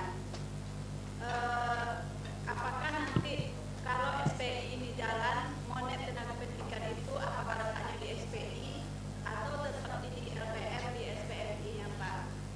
Karena kalau nanti kalau ditagih saat ini untuk akreditasi itu di bagian kami, tentu kami tidak akan memonep diri kami sendiri gitu Pak. Kalau kami memonep itu bagaimanapun kami akan membuat nilai kami itu bagus semua gitu Pak. Jadi pertanyaannya bagaimana posisi nanti Monep SDM Saprak ini kalau nanti SPI ini berjalan di universitas Pak. Terima kasih. Terima kasih Bu Susi. Selanjutnya, pertanyaan selanjutnya ada Bapak Ibu? Ya, mungkin cukup Pak dengan satu pertanyaan. Silakan Pak. Oke, baik Bapak Ibu, sekali lagi kita baru bisa melakukan monitoring dan evaluasi kalau jelas. Kita kebetulan punya namanya SPM, Standar Pelayanan Minimum. Itu berisi sekitar 360 indikator. Luas rata-rata kelas, bangunan kelas, jumlah kursi, macam-macam. Itu ada sekitar 360 indikator. Dan karena kami itu di bawah kementerian, maka itu harus disetujui dan disahkan oleh menteri. Nah, mungkin kalau di sini bisa di senat atau di yayasan. Nah, itu yang dijadikan patokan. Berapa rasio dosen dan mahasiswa? Berapa rasio teknik dan mahasiswa? Apa pendidikan yang dimiliki oleh teknik? Apa pelatihan yang wajib dilakukan oleh teknik dalam 1 semester? Itu semua ada. Jadi kita tinggal nilai aja nih, realisasinya seperti apa. Nah, oleh sebab itu Bapak Ibu, tadi yang disampaikan oleh Pak Dekan, kita sekarang sama-sama merumuskan aturan tentang standar tadi yang sesuai dengan UB. Jangan lihat yang lain-lain. Jangan lihat yang lain-lain. Yang lain-lain sudah melambung, ya. Yang penting kita setiap tahun naik pelan-pelan, berkelanjutan. Mungkin baru tercapai 5 tahun, apa? Memang seperti itulah kemampuan kita 5 tahun. Yang tidak bagus itu kita ada di mana, entah mengapa, itu aja lah. Nah, itu yang memang tidak bisa. Tapi kalau sama-sama kita punya standar, enak Bapak Ibu. Kita bisa mengevaluasinya, pimpinan juga bisa melakukan perbaikan atau kemudian perubahan kebijakan kalau ada dasar. Nah, oleh sebab itu Bu, sekali lagi, kalau di kepegawaian di UIN itu mereka yang melaksanakan, kita mendampingi. Misalnya sekarang nih Bu, kita lagi menyusun untuk beban kerja. Berapa banyak satu orang staf administrasi menyelesaikan tugasnya 1 hari? Berapa buat surat, berapa mengkonsep surat, berapa peralihan? Kita buat Bu, karena berat surat kalau di kami itu kan 8 jam dikurangi kelonggaran, jadi sekitar 6,5 jam. 6,5 jam ini ngapain aja? Setiap pegawai astuti, posisi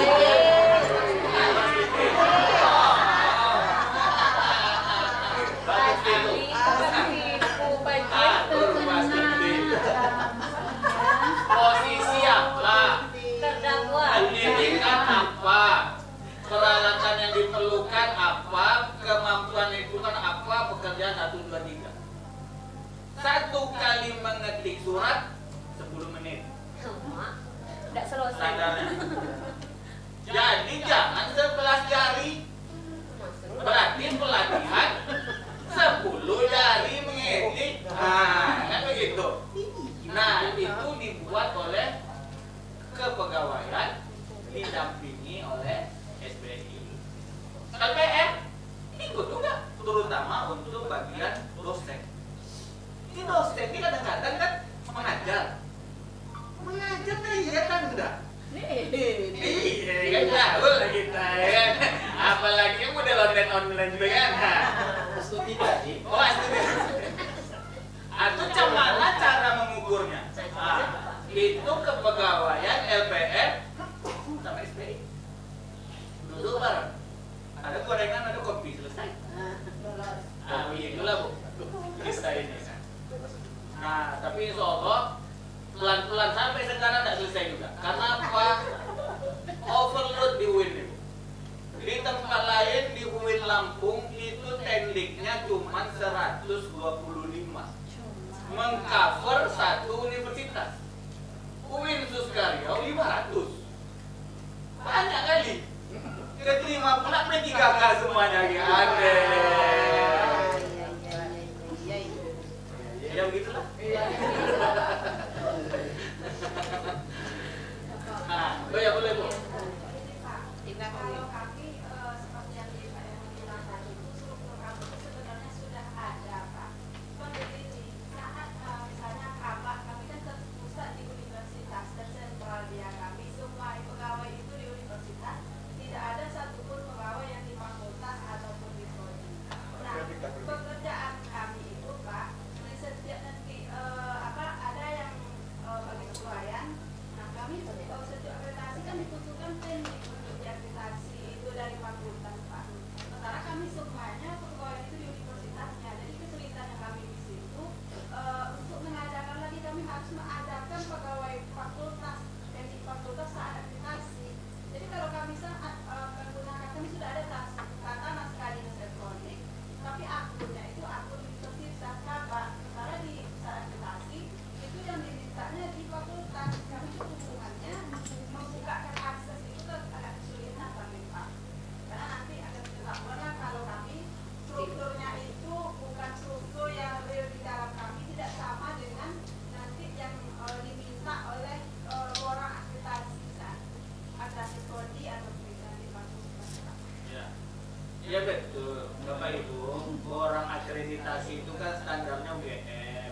banyak, pegawai bisa diletakkan di mana-mana, ya kan?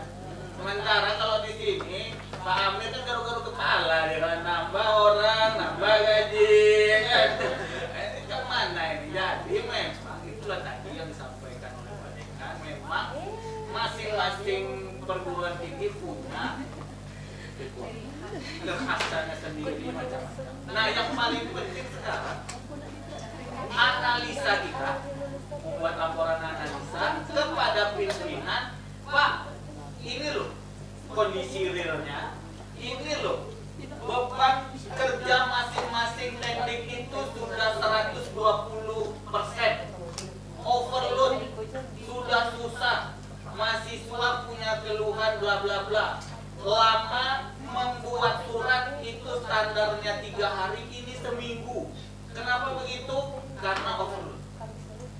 Kita punya data. Data ini nggak ada. Kalau pimpinan itu cuma dapat katanya, nah ini katanya ini yang bayar, ya kan? Pandai-pandainya nggak diatur. Nah, tapi kalau sudah data, sudah ada keluhan, standar 3 hari jadi 1 minggu, yang kemudian masing-masing orang sudah bekerja melebihi target. Kalau ini diteruskan, maka kondisinya seperti ini, seperti ini, seperti ini. Tentu pimpinan punya kebijakan. Nah, sekali lagi Bapak Ibu, kita itu sekarang lagi menyusun tata kelola. Itu memang perlu waktu, perlu kesabaran, perlu komitmen. Tapi insya Allah lah, pelan-pelan saya yakin Universitas Pahlawan akan mencapai. Amin. Lagi tegur kan? Ini saya tambahkan ya, memang kalau swasta mungkin kos jadi pertimbangan segala keputusan. Berbeda dengan UIN yang mungkin yang namanya apa itu sudah tersusun bahwa semua itu sudah bisa mengakomodir yang namanya bola. Hal-hal yang sifat seperti itu mungkin ya bagi kami sendiri, bagi sendiri bagaimana mengangkatnya itu perlu analisa dan itu perlu rapat pimpinan yang gigih bagaimana ketika nanti apakah bisa berjalan dengan baik kan? Tapi ya, sekali lagi tentu jauh membandingkan dengan, tapi paling tidak apa yang kita katakan membenahi kita yang masih kecil ini sebelum nanti besar itu. Saya melihat kemarin cerita dari Pak Ibu juga bagaimana ini saya cerita juga kelemahan dari itu nggak terlalu besar. Ketika kami meminta kepada bagian IT untuk mengembangkan ini karena sudah begitu progres, menyisipkan itu jadi susah untuk IT. Jadi mungkin ada yang mungkin bisa belajar semakin terbaik pimpinan direktur fakultas ketika dia menganalisa berapa mahasiswa, tinggal ketik satu dashboard aja. Mahasiswa ini segini, total mahasiswa akuntansi segini, penerimaan dari mahasiswa itu semuanya udah bisa diaplikasikan dalam satu aplikasi. Masalah monet misalnya, monet kami juga masih susah ini, walaupun Pak Isma sudah berusaha. Sebenarnya monet yang bagus itu mungkin harus ke aplikasi juga dalam satu software yang bisa membantu lah, sehingga bisa dipantau bagaimana monet. Kami sudah meminta juga kepada IT untuk mengembangkan aplikasi yang bisa kita memonet semua kegiatan baik teknik maupun dosen secara real time. Tapi itu termasuk dokumen kita sudah lakukan bagian IT juga tenaganya juga terbatas. Walaupun itu 500 orang kan yang bisa cuma seharusnya ketika kita menerima kan yang kita terima tuh IT semua seharusnya kan, tapi nggak bisa. Ternyata mereka yang masuk ini yang 500 ini memang susah banget, kita akui lah ya. Dan kita nggak bisa juga merasionalisasi karena mereka yang di sana kan bersama juga semuanya. Nanti jadi masalah jadinya. Kita berusaha dengan teknis yang ada, tapi mungkin dari sini bisa kita pakai mengenai itu. Tapi tetap sekali lagi semuanya itu bermuara seperti yang saya katakan itu, aturan harus dibuat baru nanti kita bisa. kita tidak punya standar, kita nggak bisa bergerak. Nggak mungkin kita bergerak dari asumsi, nggak bisa. Kita semua bergerak dari ketentuan, peraturan, standar yang sudah SOP yang ada. Mungkin itu.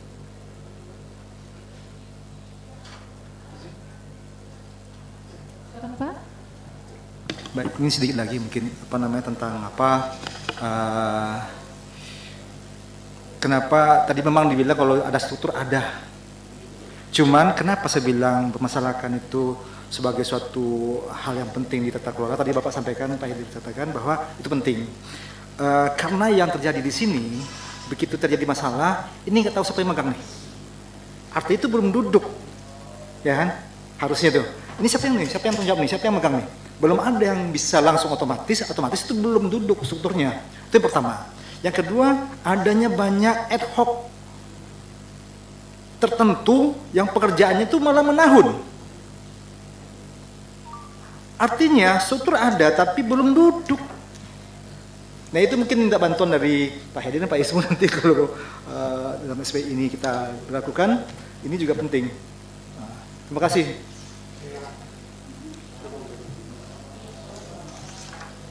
Terima kasih Bapak Ibu atas partisipasinya pada siang hari ini. Mungkin sekian untuk sore hari ini Bapak Ibu. Terima kasih kepada narasumber yang sudah hadir pada sore hari ini. Dan saya mohon maaf selaku moderator atas kesalahan baik itu sikap atau perilaku selama acara ini berlangsung. Sebelum menutup acara kami minta kepada Bapak Ibu untuk dapat berfoto bersama. Mari Bapak Ibu silakan untuk dapat mengambil tempat.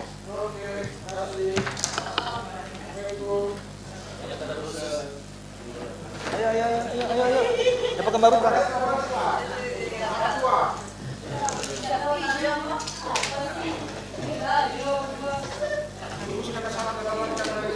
Panggilan. Supir manggil. Oh iya.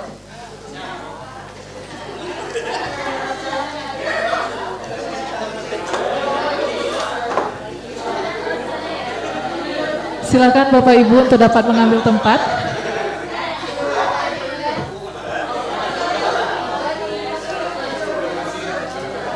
Kepada Bapak Ibu Wakil Rektor, Ibu Dekan, Ketua Program Studi, Ketua Lembaga Pusat, dan para pejabat struktural, kami persilakan untuk mengambil tempat Bapak Ibu.